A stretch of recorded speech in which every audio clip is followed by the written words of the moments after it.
Hey hi, உலகத்துல இப்போ 4 billion mobile users இருக்காங்க. நம்ம கேம்ஸ், மியூசிக், வீடியோஸ், என்டர்டைன்மெண்ட் எல்லாமே பாக்கெட்குள்ளேயே வச்சிருக்கோம். ஆனா போன்ல பேட்டரி ட்ரெயின் ஆறத மட்டும் நம்மளால தடுக்கவே முடியாது. போன் சார்ஜ் ஆகுற நேரம் தான் நமக்கு கடுப்பேத்துற விஷயம். எவ்வளவு ஃபாஸ்ட் சார்ஜஸ் கொண்டு வந்தாலும் பத்தவே மாட்டேங்குது. போனை வயர்ல கனெக்ட் பண்ணி சார்ஜ் போடுறதுக்கு பதிலா வயர்லெஸ்ல சார்ஜ் போடுறது ஃபேன்சியா இருக்கிறதுனால தான் இப்போ உள்ள ஃபிளாக்ஷிப்ஸ் அந்த ஆப்ஷனை கொண்டு வந்திருக்காங்க. வயர்லெஸ் டெக்னாலஜி எங்க இருந்து வந்துச்சு, அது எப்படி ஒர்க் ஆகுதுன்னு பார்ப்போம். நீங்கள் பார்த்து கொண்டிருப்பது டோப் டெக் தமிழ். வாங்க வீடியோக்குள்ள போலாம்.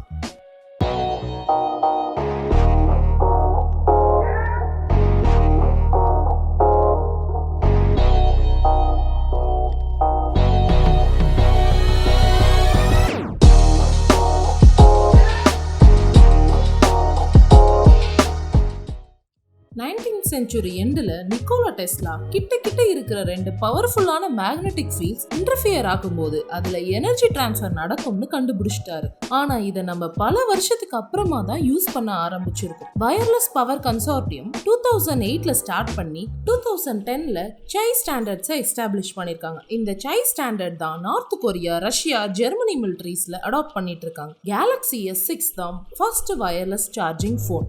எலக்ட்ரோமேக்னெட்டிக் ஃபோர்ஸ் தான் வயர்லெஸ் டெக்னாலஜியோட மெயின் கான்செப்டே. எலக்ட்ரிசிட்டியும் மேக்னெட்டிசமும் சேர்ந்தது தான் எலக்ட்ரோமேக்னெட்டிக் ஃபோர்ஸ். இதுதான் பிசிக்ஸ்ல உள்ள ஃபண்டமெண்டல் ஃபோர்ஸே.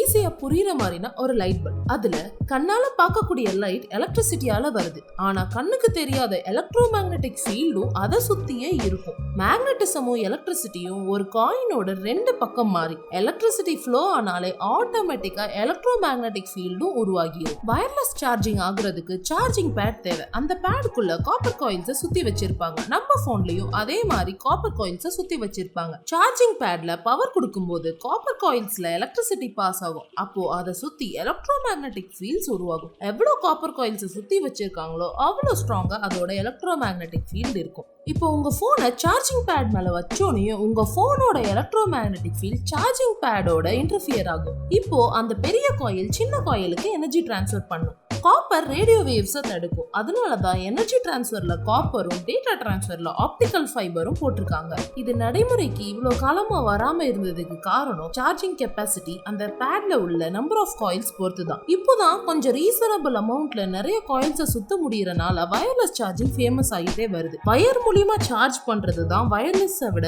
வேகமா சார்ஜ் பண்ணும். ஷார்ட் ரேஞ்ச் எலக்ட்ரோமேக்னெட்டிக் வேவ்ஸ்னால எந்த பாதிப்பும் வராது. போனை கொஞ்சம் ஹைட்ல தூக்கிட்டாலே சார்ஜே பண்ணாது. அதனால பயப்படாம யூஸ் பண்ணலாம். இப்போ சில கம்பெனிஸ் ஃபர்னிச்சருக்குள்ளேயே பில்ட்-இன் வயர்லெஸ் சார்ஜரை ப்ரொடியூஸ் பண்ண ஆரம்பிச்சிட்டாங்க. அப்போ நம்ம ஆஃபீஸ்ல போய் டெஸ்க் மேல லேப்டாப்பை வச்சா போதும், ஒர்க் பண்ணும் போதே தன்னால சார்ஜ் ஆகிட்டே இருக்கும். வயர்லெஸ் சார்ஜிங் சொல்றதுக்கு ஃபேன்சியா இருந்தாலும் நம்ம யூஸ் பண்ற கன்வென்ஷனல் சார்ஜிங் தான் பெட்டர். வயர்டு சார்ஜரை விட ஸ்லோவா சார்ஜ் ஆகும், அதிக பவர் கன்சியூம் பண்ணும். காஸ்ட்லியான சார்ஜர். போனை பேடை விட்டு தூக்கிட்டா சார்ஜ் ஆகாது. ஆனா வயர்டு சார்ஜிங்ல போனை சார்ஜ் போட்டே கூட யூஸ் பண்ணிக்கலாம். அட்வான்டேஜஸ் பார்த்தா பேட்டரி ஹெல்த் மெயின்டைன் ஆகும், லோ ரிஸ்க், ஃபேன்சியாவும் இருக்கும். இப்போ வயர்லெஸ் சார்ஜிங் எப்படி ஒர்க் ஆகுதுன்னு புரிஞ்சிருக்கும்னு நினைக்கிறேன். உங்களுக்கு வீடியோ பிடிச்சிருந்தா லைக் பண்ணுங்க, டெக்னாலஜி இன்ட்ரெஸ்டட் ஃப்ரெண்ட்ஸுக்கு ஷேர் பண்ணுங்க, டோப் டெக் தமிழ் சேனலுக்கு சப்ஸ்கிரைப் பண்ணுங்க. நன்றி, வணக்கம்.